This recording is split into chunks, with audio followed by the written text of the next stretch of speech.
le modèle d'une société aujourd'hui européenne, ou en France, c'est société, c'est personne morale. Elle ne t'appartient pas. D'accord ?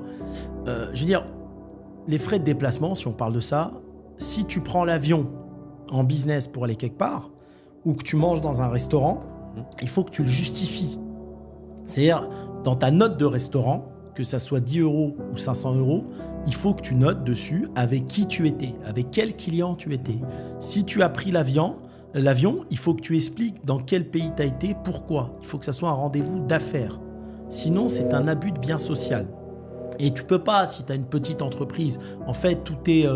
il faut que ça soit relatif. Si tu as une petite entreprise qui fait 1 million de chiffre d'affaires, tu peux pas dépasser en frais de déplacement, je sais pas, 5% par an, 50 000. Ceux qui peuvent un peu plus se faire plaisir, c'est des groupes qui font 1 milliard. Tu vois ? Donc, il faut faire très attention. C'est pour ça qu'il y a trop de déconvenus, trop d'inconvénients. À quoi bon ? Ça sert à rien. Tu vas aller manger au McDo, et si tu prends 2 menus, il va falloir que tu mettes qui a mangé avec toi, quel client et pourquoi il a pris le 2e menu. Ça sert à rien. Ceux qui ont des business aujourd'hui en ligne, du online, mais créez vos entreprises à travers le monde. Il y a plein de pays qui vous attendent. D'accord ? En fait, j'arrive pas à concevoir, si tu veux, Wiss, le fait que tu apportes de la valeur ajoutée à un pays, tu apportes du PIB et il te maltraite autant qu'auto-entrepreneur. Tu vois, il te maltraite en tant qu'entrepreneur. Alors que tu as juste à déménager, tu peux résider dans un pays où il n'y a pas d'impôt perso et tu peux créer ta boîte dans un pays où il n'y a pas d'impôt société. Alors pourquoi se casser la tête à aller choisir le pays le plus fiscalisé au monde ? Quel est l'intérêt pour un entrepreneur ? Explique-moi. Non, il n'y a aucun intérêt. Il n'y a aucun intérêt aujourd'hui. Quand tu es dans le digital, il n'y a pas d'intérêt. Après, pour les personnes qui sont dans le business physique, tu sais, on a reçu aussi plein de commentaires sur le dernier podcast qu'on a sorti d'ailleurs hier. Ils disaient oui, je suis dégoûté, j'aime trop ce que vous dites, etc. Ça fait sens par rapport au nouveau monde et tout. Digitaliser, pas de souci, mais nous on est dans le business physique, ça nous donne même plus envie de continuer de travailler. Donc ces gens-là, il faut juste leur dire aussi que c'est pas parce que vous avez un business physique aujourd'hui que vous avez un business de merde. C'est pas le cas. Faut quand même leur dire à ces gens-là qu'ils ont un bon business. C'est juste qu'il faut travailler différemment, faut se digitaliser, pour faire partie un petit peu de ce nouveau monde où tu peux voyager, etc. Faut déléguer de façon intelligente. En fait, il y a des choses à faire pour optimiser leur temps et également leur fiscalité, mais de façon légale, hein, très légale. Toi, tu leur dis quoi ? Partez. Moi, je dis ce que je pense. Le monde aujourd'hui est en train de changer. Il y a une forte concurrence. Il y a des pays qui draguent dans tous les sens. Tu sais, c'est pas parce que tu apportes de la richesse et de la valeur ajoutée aujourd'hui à la France qu'elle va te remercier. Ils en ont rien à foutre. Je donne un exemple. Je suis passé, moi, devant une juge pour sortir de l'interdiction de gérer.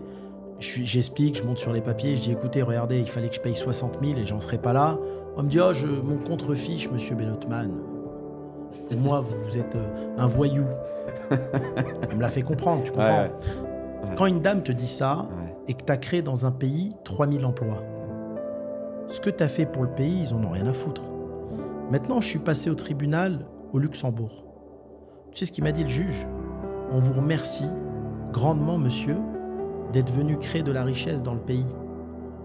En fait, il y a un moment, il faut que les entrepreneurs comprennent que c'est eux qui ont le pouvoir, en fait. C'est ça que, en fait, on ne comprend pas parce qu'on te fait croire le contraire. Tu vois ce que je veux dire ? Tu es dans un pays où on te fait croire le contraire. Moi, j'ai investi et j'ai entrepris dans plusieurs pays. Les gens te disent « Merci, monsieur ». Vous venez créer du business, vous venez créer de l'emploi dans le pays. Il ne faut pas l'oublier. Un pays doit te dire merci. On est ici au Maroc. Tu viens, tu ramènes ton argent, tu investis, t'entreprends, tu crées de l'emploi. Le pays doit te dire merci, monsieur. Tu aurais pu le faire ailleurs. Tu peux le faire aux États-Unis, tu peux le faire au Pérou, tu peux le faire où tu veux.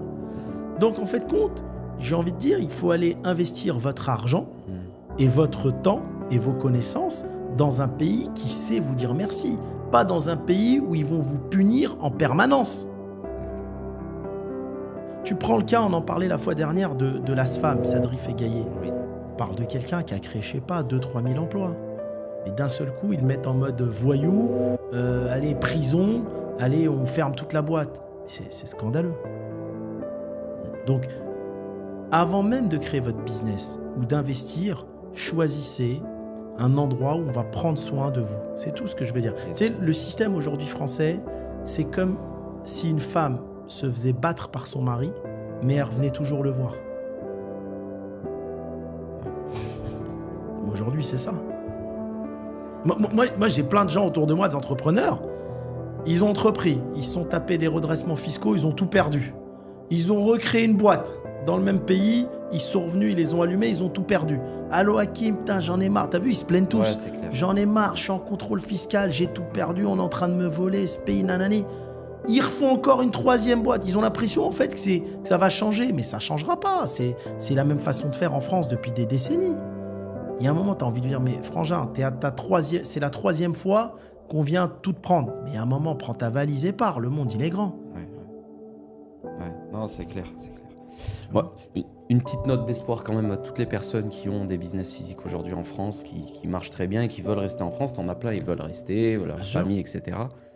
Sachez que vous pouvez dès à présent, pour votre business physique, de digitaliser les choses, faire en sorte que votre business il soit plus un fardeau pour vous. Donc, comme on en a parlé, on est dans un nouveau monde où il y a l'IA, il y a plein de choses au niveau digital qui font que tu peux mieux le vivre.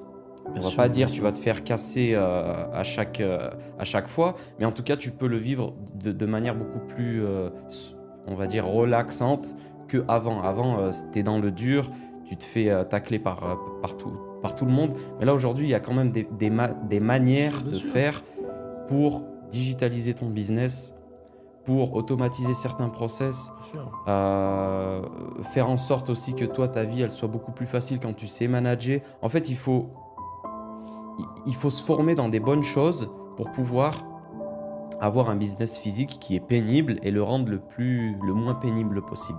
Bien sûr, mais je te donne un exemple. Je prends quelqu'un qui a un restaurant. Oui. Tu veux te protéger par exemple des impôts, tu as un restaurant, tu fais du full born.